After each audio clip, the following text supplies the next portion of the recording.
গঙ্গা পূজা হয় কিভাবে? গঙ্গা জল দিয়ে।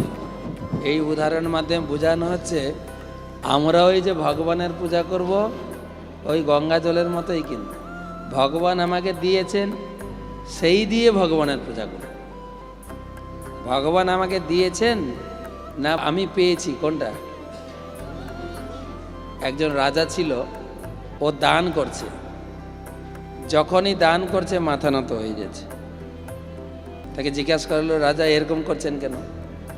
তো তখন রাজা একটা সুন্দর উত্তর দিয়েছিলেন। তিনি উত্তর দিলেন, আমরা সবাই দান ধ্যান করি, তো দান ধ্যান করি, তারপরে যখন উৎসব অনুষ্ঠানের শেষে আমার নামটা ঘোষণা করতে হবে, আমার নামটা যদি ঘোষণা না করে, প্রভু আমি যে দান দিলাম আমার নাম কইলেন না, আমি খুব কষ্ট পাইছি, খুব কষ্ট পাইছি, আমি আর দান দিব না, বলে না? নাম ঘোষণা করতে হবে, একটু মালা পরাইতে হবে। কিন্তু রাজা বলছে, আরে আমি দান দিচ্ছি না তো, ভগবান আমাকে দিয়েছেন সেইগুলো তোমাদের দিচ্ছি, আর লোক কিনা আমার গুণকীর্তন করে, আমি লজ্জায় মাথা নত হয়ে যাচ্ছে আমার। কীরকম ভাষা দেখে, দান দিচ্ছেন কে? ভগবান দিচ্ছেন, সেখান থেকে আমি বেটে দিচ্ছি সবাইকে, আর লোক কার গুণকীর্তন করছে? আমি দানি, আর আমি দানি না তো।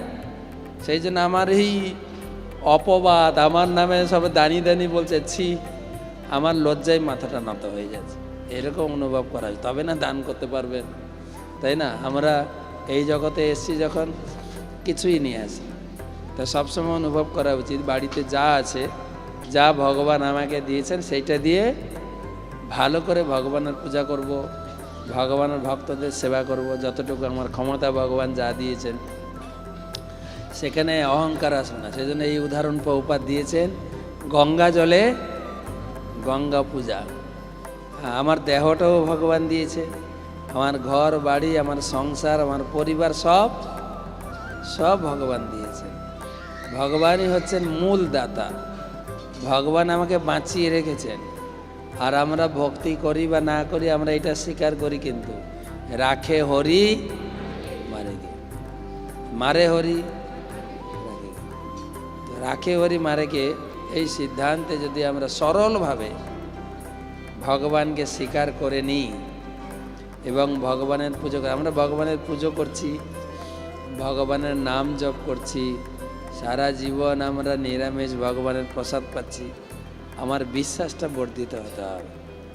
ভগবান আমাকে যে পরিস্থিতিতে রাখুক, আমার তাতেই মঙ্গল।